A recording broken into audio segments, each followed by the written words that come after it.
Alden Richard pinagtanggol si Catherine Bernardo sa mga bashers. Kamakailan lang ay samot-saring pambabash ang natanggap ni Catherine Bernardo.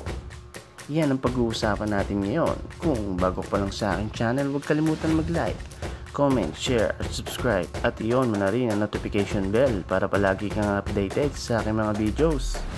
Alden Richard pinagtanggol sa mga bashers si Catherine Bernardo mula sa mga fans at ang dati nitong nobyo. Sinabihan ng kung ano-ano si Catherine Bernardo, kagaya na lang ng manggagamit. Sinabi ng solo career pero kumakapit sa love team. Sakang daw ito at bano umarte at marami pang masasakit na salita at pangbabash. Nang dahil dito, hindi na nga nakapagpigil pa si Alden Richard na magsalita tungkol dito at ipinagtanggol niya si Catherine. Sa isang interview sa press con ay tila ba nagpapyaw si Alden sa mga bashers, lalong na sa mga taong hindi maganda magsalita o sinasabi tungkol kay Catherine. Sabi nga ni Alden, minsan intindihin natin ang mga artista, lalo na ang mga babae. Hindi tama na pagsalitaan natin sila ng mga masasakit na salita, lalong-lalo na kung hindi nyo naman talaga sila kilala ng personal. Kaming mga artista ay may mga personal at pribadong buhay din na hindi na kailangan i-share pa sa publiko.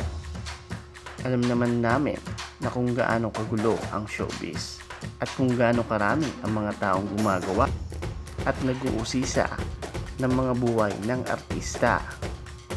Kaya hindi tama ang magsalita kayo ng di maganda dahil sa hindi nyo nakita na private details na hindi nyo nakuha. Respect to each other.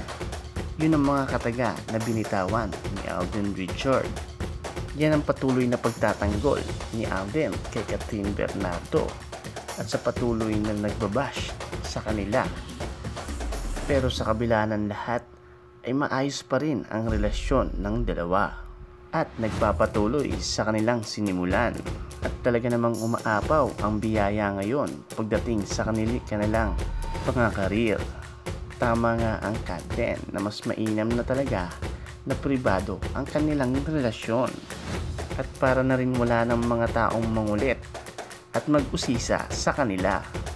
Sa ngayon ay sumuporta na lang tayo sa content at kung anong mga bagay na gusto nilang gawin at ibahagi sa atin at respetuhin sa kanilang mga bagay na ang gusto nila ay pribado na lamang.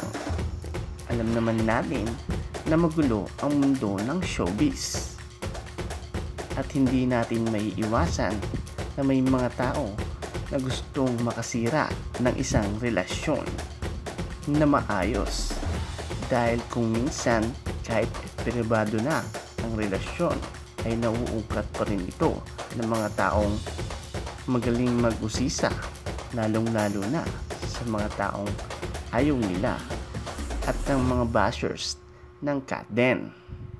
Kaya naman, looking forward tayo sa update ng Catden.